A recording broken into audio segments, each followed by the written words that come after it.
고난당하는 것이 내게 유익이라 는 제목으로 말씀을 나눕니다. 우리는 지금 사순절을 보내고 있습니다. 사순절 하면 예수님의 고난이 생각납니다. 고난은 나의 삶에 찾아오는 괴로움, 어려움입니다. 그래서 인생은 고난의 백화점이라는 말이 있어요. 백화점에 많은 물건들이 진열되어 있는 것처럼 인생의 고난에는 다양한 고난이 있다는 겁니다. 우리가 육체를 입고 사는 동안에는 이 고난이 계속되는 거예요. 바다에 끊임없이 물결을 치고 풍랑이 있는 것처럼 예상치 않았던 문제와 어려움들이 우리 가운데 다가옵니다. 어려움 중에 뭐가 제일 어렵습니까? 물어보면 물질적인 문제를 제일 먼저 언급합니다. 그만큼 물질로 괴로움과 어려움을 당하는 사람들이 많이 있다는 거예요. 그리고 건강했던 몸이 불의의 사고와 질병으로 병들었을 때 그 괴로움과 어려움은 말로 표현할 수 없습니다. 그리고 자기가 감당해야 될 일, 그 일로 고난당하는 사람들도 있어요. 나 아니면 안 되는 일, 내가 해야 되는 일, 내가 지고 가야 될 그 십자가로 고난당하는 사람들도 있습니다. 그 외에 살다 보면 아무런 예고 없이 계속 찾아오는 것이 바로 고난이에요. 우리 하나님의 자녀들이 한번 생각해 보는 것은 하나님 앞에 의롭고 신실하게 살아갈 때 왜 고난이 오는가? 하나님 뜻대로 살지 않을 때는 시련과 고난은 당하는 것, 그럴 수 있어도 하나님 앞에 헌신하고 충성했는데 평안의 길로 축복의 길로 인도하지 않으시고 왜 고난이 오는가에 대해서는 풀리지 않는 신비로움이 있습니다. 우리는 하나님께 의롭게 살고 믿음으로 살아도 이런 고난을 계속 당하며 살아가는 거예요. 그런데 이 고난에는 때로 하나님의 또 뜻이 있는 겁니다. 세상 사람들이 당하는 고난과 하나님의 자녀들이 당하는 고난에는 같을 수가 없는 겁니다. 하나님 자녀들이 당하는 곳에는 영적으로 볼 때는 바로 고난이 바로 변장된 축복이라는 겁니다. 고난이 때로는 축복의 통로가 된다는 거예요. 그래서 예수 믿는 사람들은 예수님이 당하셨던 고난을 생각하면서 내가 당하는 고난도 이기고 가야 되는 거예요. 하나님 앞에 회개하면서 내 자신의 문제가 무엇인가를 살펴보고 더 하나님께 가까이 나가면 그 고난이 해결되고 복이 되는 겁니다. 오늘 67절에 보면 고난당하기 전에 내가 그렇게 행하였더니 이제는 주의 말씀을 지킨다 그랬어요. 그러니까 모든 사람이 환난과 고난당하기 전에는 하나님 말씀에 귀를 기울이지 않습니다. 하나님 뜻에는 아무런 관심이 없다가 삶의 고난을 통해서 하나님을 만나게 되고 영적 변화와 성숙을 이루어가게 되는 거예요. 그래서 루이스라는 사람은 고난은 하나님의 확성기다 얘기하고 있어요. 우리가 감당하기 어려운 고난 속에서 하나님을 바라볼 수 있다면, 하나님을 찾을 수 있다면 그 고난에서 하나님의 은혜와 축복을 누리게 되는 겁니다. 요셉을 보면은요, 애매한 고난을 당했어요. 보디발의 아내의 성적 유혹을 이겨나갑니다. 그것을 이기고 그것을 거절했을 때 그 보디발의 아내는 분노와 보복으로 요셉을 감옥에 보냅니다. 감옥에 간 요셉의 그 모습을 시편 105편 18절에는 그 발이 착고에 상하며 그 몸은 쇠사슬에 매였으니 그 여호와의 말씀이 응할 때까지라 그 말씀이 저를 단련하였도다. 감옥에서 발이 착고에 차이고 몸이 쇠사슬에 묶여 있다는 것은 그 자체가 고난이고 죽을 날만 기다리는 겁니다. 그러니까 요셉은 억울하게 고난을 당하고 있는 거예요. 그래도 그 속에서 하나님의 섭리가 있을 거라고 참고 이겨나갑니다. 끝까지 나갔을 때 그 고난이, 그 감옥이 결국은 애굽의 총리가 되는 시간이었다는 겁니다. 베드로전서 2장 19절에 애매히 고난을 받아도 하나님을 생각함으로 슬픔을 참으면 이는 아름다우나 죄가 있어 매를 맞고 참으면 무슨 칭찬이 있으리요 오직 선을 행함으로 고난받고 참으면 이는 하나님 앞에 아름다우니라. 하나님 앞에 아름답다는 것은 고난을 받아도 그 슬픔을 참는 거예요. 그러면 그 속에 하나님의 은혜가 임한다는 겁니다. 우리들도 주를 사랑하고 헌신했는데 열심히 충성하고 봉사했는데 사업이 부도가 날 수가 있고 직장을 잃을 수도 있습니다. 원치 않는 질병 때문에 고통당할 수도 있어요. 애매히 당하는 고난을 이렇게 당할 때 그래도 하나님을 찾는다면 믿음 있는 사람이고 거기에 바로 하나님이 은혜를 더하여 주시는 겁니다. 사람들은 고난당할 때 수단과 방법을 가르지 않고 그 고난을 피하려고 하고 벗어나려고 하죠. 이거는 하나님 자녀들도 마찬가지입니다. 뜻하지 않는 사고나 어려움 당했을 때 그 하나님의 뜻을 찾지 않고 그 상황을 벗어나기 위해서 무슨 일이든 하려고 합니다. 성경에서 말하는 믿음이란 내가 지금 어떤 현실에 놓여 있든지 하나님께서 나에게 필요하시게 주신 상황이라는 것을 인정하는 겁니다. 입술로 인생의 주관자가 되시는 하나님을 믿는다고 고백하면서 하나님이 내게 주신 상황에 대해서 인정하지 않는다면 참된 믿음이 아닙니다. 그러므로 하나님을 믿는 사람이라면 고난으로 이해할 수 없는 현실의 삶이 주어진다 할지라도 하나님이 내게 주시고자 하는 놀라운 은혜가 있음을 의심해서는 안 되는 겁니다. 믿음으로 살고 하나님 뜻대로 살았으면서도 환난과 시련과 고난이 있다면 그곳에 반드시 하나님이 합력해서 선을 이루실 것을 믿음으로 받아들여야 되는 거예요. 누가서 8장 28절에 우리가 알거니와 하나님을 사랑하는 자 곧 그 뜻대로 부르심을 입은 자들에게는 모든 것이 합력하여 선을 이룬다. 이 말씀은 고난 속에서 하나님이 일하셔서 모든 것을 선으로 만들어 주신다는 거예요. 그러므로 여러분들이 지금 당하는 어떠한 어려움과 아픔, 고난이 있어도 그 속에서 하나님 지금 뭔 일을 하고 계신다. 더 나은 내일을 만들고 계신다. 이렇게 고백하고 그렇게 또 믿으시고 나아가시길 바랍니다. 분명히 하나님이 행하시는 끝은 선이고 아름다운 것임을 믿으시길 바랍니다. 오늘 68절로 69절에 시인은 하나님이 어떤 분인가를 말씀하고 있어요. 주는 선하사 선을 행하시오니 주의 율례를 나를 가르치소서. 교만한 자가 거짓을 씌어 나를 치려하여 싸우니 나는 전심으로 주의 법도를 지키나이다. 여기 시인의 고백과 찬양은 하나님의 선하심을 믿고 고난 속에서도 하나님 말씀을 순종하고 지키겠다는 겁니다. 교만한 자들이 온갖 거짓말로 자신을 해치고 괴롭히지만 그래도 나는 하나님 말씀을 지키겠다는 거예요. 성도들이 당하는 고통과 시련 속에 가장 힘든 게 무엇입니까?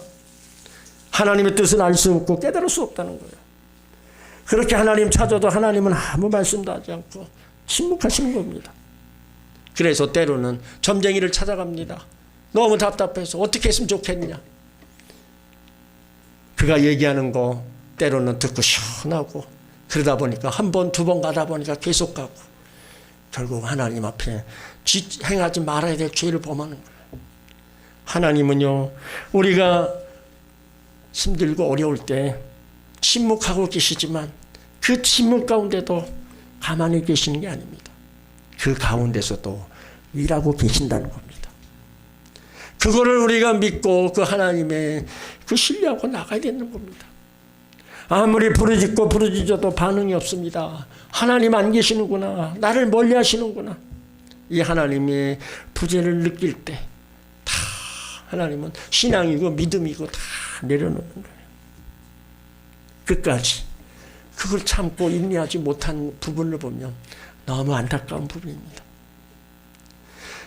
우리가 하나님 말씀대로 순종할 것인가, 세상 거짓에 굴복할 것인가, 이 두 세계 사이에서 갈등하다가 대부분 실패합니다. 하나님 우리를 놓지 않고 있다는 것을 기억하시길 바랍니다. 하나님이 어느 순간에도 나와 함께 하심을 믿으시길 바랍니다. 그런데 이걸 아는 데까지는요, 시간이 너무 오래 걸린다는 거예요. 많은 성도들이 주일에 한 번 예배드리고 세상에 나가면 끝입니다. 그러나 우리의 믿음은 조금씩 성장하게 됩니다. 왜냐하면 세상은 거짓되고 교만한 자들이 속이는구나. 세상 성공이 진짜 성공이 아니구나 하는 것을 서서히 알게 되기 때문입니다. 우리가 욥기를 읽을 때 욥이 엄청난 재난, 고난, 시련 속에서도 믿음을 지켰더니 하나님 욥에게 큰 복을 주셨더라 합니다. 이것은 우리가 하나님 잘 섬기면 복을 받고 잘못하면 벌을 주신다는 정도밖에 알지 못하는 겁니다. 하나님은 그런 하나님이 아니십니다. 욥은요, 하나님 앞에서 고난을 통과하고 난 다음에 그렇지 않았다 고백합니다. 욥은 정직하고 의로운 사람, 악에서 떠난 사람이에요. 하지만 친구들은 내가 고난당하는 것이 원인이 있다 얘기합니다. 인과 응보 차원에서 말하고 있다는 거예요. 원인이 있으면 결과가 있다는 겁니다.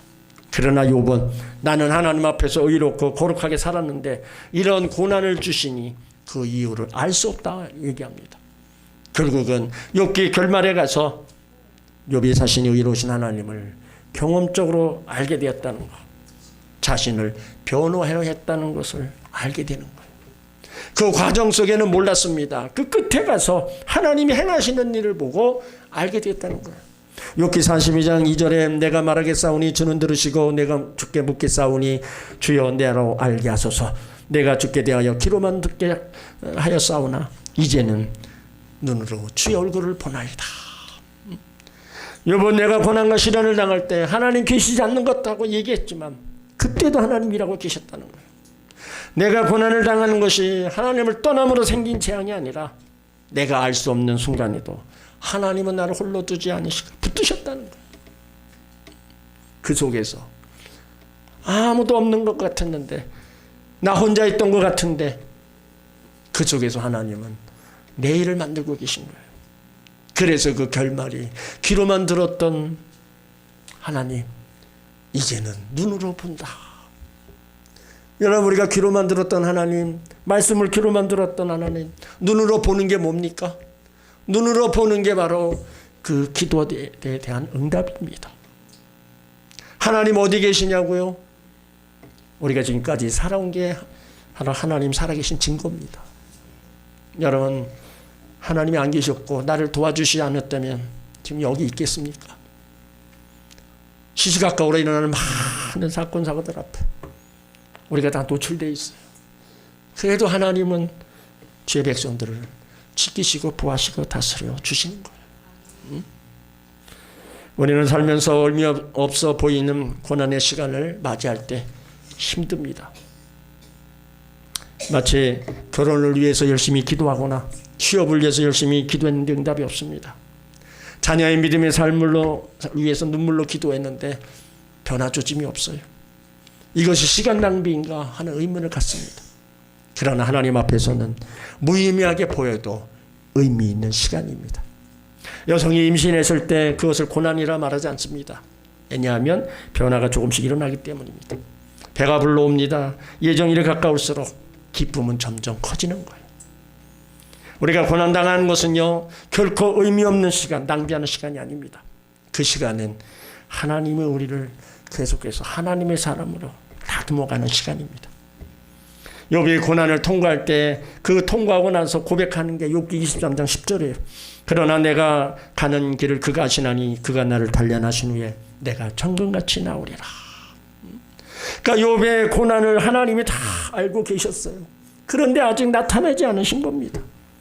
그 가운데서 비밀리에 일하고 계셨다는 거, 이제 나중에 욥이 깨달은 겁니다. 마찬가지입니다. 내가 당하는 고난, 그 가운데 하나님이 일하고 계신다. 가장 좋은 것으로 주시려고 준비하고 계신다. 이것을 깨닫고 고백하며 우리의 당하는 그 어려움들을 우리는 이기고 가는 겁니다. 그래서 71절에 보면 고난당하는 것이 내게 유익이라 이로 인하여 내가 주의 율례를 배우게 됐다.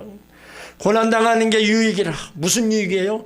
이로 말미암아 주의 율례를 배우게 되었다. 하나님이 나에게 역사하는 것을 보게 됐다는 겁니다. 그러니까 어떤 종류, 어떤 원인에서의 고난이 왔든지 성도들에게는 유익이 되는 겁니다. 그것은 하나님께서 모든 고난을 선한 목적을 이루기 위해서 허락하셨기 때문입니다. 여러분에게 지금 누구에게도 말할 수 없는 시련, 고난이 있습니까? 경제적인 어려움이 있어요? 예기치 않는 질병 때문에 고통의 눈물을 흘리고 있습니까? 하나님 한 번만 도우시면 되는데 하나님은 침묵하고 계세요? 왜 하나님은 우리의 고난과 고통을 제거할 수 있는 분임에도 불구하고 왜 침묵하고 계실까요? 하나님은 고난의 문제를 제거하시는 그 해결 방법보다는 성도들의 모든 고난을 유익으로 바로 선용하시는 분이기 때문입니다. 신앙의 길은요, 팔조선 도로로 휘파람 불며 달리는 형통의 길이 아닙니다. 때로 인생의 가시밭길, 고난의 길이 우리 앞에 있어요. 만약 예수 믿는 사람들이 고난도 없고 환난도 없고 형통과 축복으로 이어진다면 얼마나 좋겠어요. 우리가 예수 믿으면 항상 건강하고 하는 일이 잘 되고 문제가 해결된다. 삶이 형통하다. 아니에요. 그럴 수도 있지만 아닌 게도 많습니다. 그래서 우리는 예수 안에 있는 하나님의 목적과 연결되어 있는 것이지 고난의 현장을 피해가는 것이 아닙니다. 그 고난의 현장 속에서 믿음이 성장하고 끝까지 하나님 의지하고 믿음의 길로 나가는 거예요. 그러면서 하나님의 의지하는 법을 배우고 그러다 보면 내 믿음이 더 자라고 그때 믿음의 역사로 하나님 만나게 되고 그때 고난의 문제들이 해결되는 거예요. 그러니까 고난이 올 때 믿음의 사람들은 원망과 불평자죠. 이것들을 철저하게 금해야 됩니다. 이거는 믿지 않는 사람들이 하는 겁니다. 믿음의 사람들은 하나님의 사랑을 느끼고 회개하면서 하나님께 더 가까이 나오는 계기로 삼아야 된다는 거예요. 그래야 고난이 유익으로 나에게 다가오는 겁니다. 우리는 우리 자신을 잘 압니다. 너무 부패하고 완악하여 혼란과 고통이 없으면 절대로 죄를 그치지 않는다는 것을 알아요. 그리고 하나님이 나를 사랑해서 징계한다는 사실도 압니다. 잠언 3장 11절에 내 아들아 여호와의 징계를 경히 여기지 말라. 그 꾸지람을 싫어하지 말라. 대저 여호와께서 그 사랑하는 자를 징계하시나니 마치 아비가 그 기뻐하는 아들을 징계함 같이 하시리라. 하나님이 사랑하니까 때론 징계가 오는 거예요. 여러분 부모가 다른 집 자녀를 징계합니까? 안 합니다. 아무리 그 자녀가 나쁜 짓을 해도 말을 안 해요. 내 자식이 아니니까. 내 부모가 내 자녀의 잘못을 징계하는 거. 하나님도 똑같은 거예요. 하나님의 자녀들을 하나님이 때론 죄악의 길을 가고 다른 길을 가면 하나님의 자녀가 그걸 가는 걸 원치 않는 거예요. 그래서 징계하는 겁니다. 그런 징계를 받을 때 그럼 우리는 어떻게 해야 돼요? 하나님께 와야 돼요. 거기 와야 사는 겁니다. 그 징계가 무서워서 피해보세요. 그거 완전 망하는 거예요. 고난이 있을 때, 살 소망이 없을 때 하나님의 부르심을 생각하고 하나님을 찾으시기 바랍니다. 죽을 위험에 빠졌을 때 하나님이 반석자이고 구원자인 것을 기억하고 간절히 하나님을 찾으시기 바랍니다. 사망의 두려움이 생길 때 하나님께 부르짖고 아무도 돕는 사람이 없을 때 하나님께 도움을 구하시길 바랍니다. 그 고난 속에서 하나님 의지하고 하나님 찾고 나가다 보면 믿음이 깊어지고 그 믿음의 역사로 하나님이 우리 가운데 그 고난의 문제들을 하나하나 풀어가시는 거예요. 하나님은 우리를 선택하시고 부르시고 의롭다 하신 목적이 뭐예요? 우리를 통해서 영광 받으시기 원하는 겁니다. 누가서 8장 30절에 또 미리 정하신 그들을 또한 부르시고 부르신 그들을 또한 의롭다 하시고 의롭다 하신 그들을 또한 영화롭게 하셨느니라. 하나님의 과거형으로 말씀하셨어요. 그것은 반드시 될 수밖에 없다는 겁니다. 그러므로 고난의 현장 속에서 끝까지 하나님 의지하고 믿음의 길로 끝까지 가셔서 승리하시기 바랍니다. 하나님 앞에 영광 돌리는 여러분들 되시기를 주의 이름으로 축원합니다. 오늘도 만나를 줍는 여자의 책을 지은 홍혜경 집사님이 계셔요. 이분은 음대 교수인 아버지 밑에서 태어나 피아노를 전공하고 대학을 졸업 후 작가로 활동하다가 이제 남편을 만나 결혼해서 미국으로 이민을 갑니다. 그곳에서 두 딸을 낳아요. 두 딸에게 자랑스러운 엄마가 되기 위해서 사우스베일리 한의대를 졸업하고 한의사로 활동하면서 남보기에도 승승장구한 바로 성공하는 삶을 살았어. 그런데 큰 고난이 찾아옵니다. 큰딸이 결혼을 앞두고 말기암 판정을 받은 거예요. 2년 년 동안 남과 싸우다가 27살 젊은 나이에 세상을 떠납니다. 슬픔 중에 가장 큰 슬픔이 자식을 먼저 떠나버리는 슬픔입니다. 그래서 자식이 먼저 갔을 때는 부모들은 바로 자식을 가슴에 묻는다. 자녀들은 전혀 그 마음을 모르죠. 그러니까 엄마로서 더 충격이었던 것은 자기는 세상에서 성공에 향해서 승승장구하고 달려갔는데 큰딸은 하나님께 영광 돌리고 신앙적인 면에서는 부족함이 없는 딸이었어요. 그래서 하나님 왜 저 착한 딸을 데려가십니까? 차라리 날 데려가시죠. 부르짖어 기도한 거예요. 어느 날 울다 쓰러져 지쳐있을 때 주의 음성이 들려옵니다. 내가 너를 데려가지 않는 이를 알고 싶니? 내가 너를 데려갔으면 너는 지옥에 갔을 것이다. 그래서 너를 데려갈 수 없었다. 그러면 너는 영원히 딸을 만날 수 없어. 그래서 딸을 먼저 데려온 것이다. 그러니까 너도 이제부터 천국 갈 수 있는 사람으로 살아야 해. 그래야 딸을 만날 수 있단다. 이 집사님은 자기 신앙을 볼 때 교회만 왔다 갔다 하는 이름만 크리스천이었어요. 남들 보기에는 부족함이 없는 사람인데 구원의 확신도 없고 성공의 오로지 그 성공만을 향해서 자신의 모습이 너무 부끄러운 겁니다. 세상을 향해서는 뭔가 이루었다 하지만 하나님 앞에서 볼 때는 너무 부끄러운 거예요. 그러니까 눈물로 회개하고 모든 것을 다 정리하고 한국으로 돌아옵니다. 한국에 돌아와서 모든 것을 바꿉니다. 내가 이렇게 살아가는 안 된다. 하나님 먼저 신앙으로 이제 열심으로 정말 하나님 기쁘시게 하는 일들을 이루어 나가요. 그 가운데 하나님 은혜를 주셔서 이제 그의 삶을 완전히 회복시켜 주십니다. 그리고 자식을 하늘나라로 먼저 보낸 부모님들을 위로해 주는 위로자가 되게 하고 병상에서 전도하고 말씀에 갈급한 자에게 만나를 먹이는 그런 사역을 하고 있습니다. 그는 오늘도 만나를 주는 여자의 이 책에서 고백합니다. 다시는 기뻐할 일이 없을 줄 알았는데 내 마음에 기쁨이 차오르기 시작했다. 다시는 감사할 일이 없을 줄 알았는데 모든 일이 감사했다. 어떻게 세례 같은 내가 그리스도의 신부를 꿈꿀 수 있었는지 내 삶에 기적이 일어난 것 같다. 하지만 난 그 이유를 안다. 하나님으로부터 내 영혼이 소생되었기 때문이다. 고난은 성숙은 없다. 나는 고난을 통해 더 성숙해 있었다. 말씀을 먹고 제가 살아났듯이 지금 고난으로 지친 분들이 저와 함께 하신 하나님의 이야기를 듣고 말씀으로 다시 일어나기를 원한다. 고난 중에 하나님 섭리를 깨닫고 믿음 잃지 않고 하나님 찾으면 결국은 그 고난이 나에게 유익으로 다가오는 겁니다. 그러므로 어떠한 고난을 당해도 하나님으로 이기시고 하나님으로 해결받으시기를 예수 이름으로 축원합니다. 내가 내 딸이라 행복해 저자 김영주 씨도 있어요. 이분도 선데이 크리스찬이었습니다. 그런데 첫째 딸 혜니가 자폐라는 진단을 받자 하나님 앞에 무릎을 꿇는 거예요. 딸을 고치기 위해서 뉴질랜드로 이민을 떠납니다. 장애를 둔 가족 타지에서 삶은요 서럽고 외롭고 억울한 나날이었어요. 그녀는 고난을 견디면서 예수님 안에 있다는 자체가 기뻐할 이유였음을 깨달아요.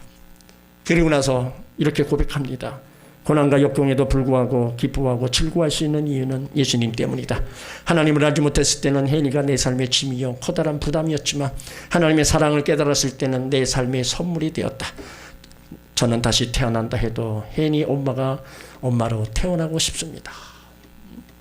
그 고난과 역경을 어떻게 이겨나가요? 예수님으로 이겨나가고 예수님으로 기뻐하면서 이겨나가는 거예요. 하나님은요 죄로 인해 영혼의 형벌에 떨어질 우리를 불쌍히 여기셨어요. 그래서 예수님 보내셔서 십자가에 피 흘려 죽게 하심으로 우리를 구원하셨습니다. 뿐만 아니라 마귀의 종이었던 우리에게 자유를 주시고 택하신 족속 왕같은 제사장으로 삼으셨어요. 더 나아가서 이 땅에서 하나님 나라 기쁨과 평안을 선물을 주셔서 그걸 누리며 살 수 있도록 특권을 주셨습니다. 그리고 예수 이름으로 기도할 때 가장 좋은 것 선한 것을 응답해 주셨어요. 그러므로 고난이 닥칠 때 원망과 불평하지 마시고 고난을 인내하며 잘 이겨나가시기 바랍니다. 그 속에서 믿음이 더 성숙하게 여러분들이 더 노력을 하시길 바랍니다. 야고보 5장 11절에 오라 인내하는 자를 우리가 복되게 하나니 우리가 욥의 인내를 들었고 주께서 주신 결말을 보았거니와 주는 가장 자비하시고 긍휼히 여기시니라. 고난은 우리를 축복으로 이끌어가는 과정인 것을 아시고 믿으시길 바랍니다. 사랑하는 성도 여러분, 예수 믿는 사람에게는요 갈등도 없고 한숨도 없고 눈물도 고통도 없다. 아닙니다. 어떻게 보면 더 많을 수 있어요. 예수 믿는 사람 중에 지금도 한 번도 안 아파온 사람 없을 거고요. 상처 한 번 안 받은 사람 없습니다. 여러 번 실패와 좌절을 당하여 낙심한 사람도 있어요. 예수를 믿어도 크고 작은 문제, 어려운 문제, 많은 상처를 남기고 살아가고 있는 거예요. 예수 안 믿는 사람들은 고난의 풍랑이 커지고 낙심하고 절망하면서 때로는 삶을 포기까지 합니다. 그러나 예수 믿는 사람들은 절대로 그렇게는 안 됩니다. 고난으로 이해할 수 없는 삶의 현실을 당하더라도 하나님께서 나에게 주시고자 하는 더 큰 은혜가 있음을 믿고 인내하시길 바랍니다. 여러분, 고난은요, 나를 위해서도 이겨야 되고 가족들을 위해서도 이겨야 되는 겁니다. 내가 이기지 못하면 옆에 사람도 더 힘들어지는 거예요. 그러니까 나에게 당한 고난, 내가 이기고 가고 내가 이김으로써 옆에 있는 사람들에게도 더 희망을 줄 수 있는 거예요. 그러니까 그 고난은 변장된 축복이고 축복으로 가는 통로다. 이걸 우리는 믿고 그 환난을 우리는 축복으로 이끌어가는 지름길이다. 이거를 우리가 믿고 바로 예수님과 함께 이겨 나가야 되는 겁니다. 우리는 지금 사순절을 보내잖아요. 예수님이 나를 위해 당하신 고난을 생각하면서 왜 나만 겪는 고난이냐고 불평하지 마세요. 누구나 다 당하는 겁니다. 그 고난은 잠깐이고 지나가는 거고 결국에는 우리가 잘 이겨나가면 축복이 되는 겁니다. 우리는 고난이 유익이 되도록 고난의 현장에서 하나님은 떠나는 게 아니라 아름다운 내일을 만들고 계심을 믿으시길 바랍니다. 그래서 고난 속에 잃어버렸던 하나님을 다시 만날 수 있으면 그것이 은혜고 축복이라는 겁니다. 그것이 신앙이고 믿음이라는 겁니다. 고난이 내게 유익이 되도록 어떠한 고난과 어려움이 다가와도 어떤 아픔과 슬픔이 다가와도 절대 포기하지 말고 고난 후에 다가올 내일의 영광을 바라보면서 믿음으로 인내하시고 승리하시길 예수 이름으로 축원합니다. 아멘.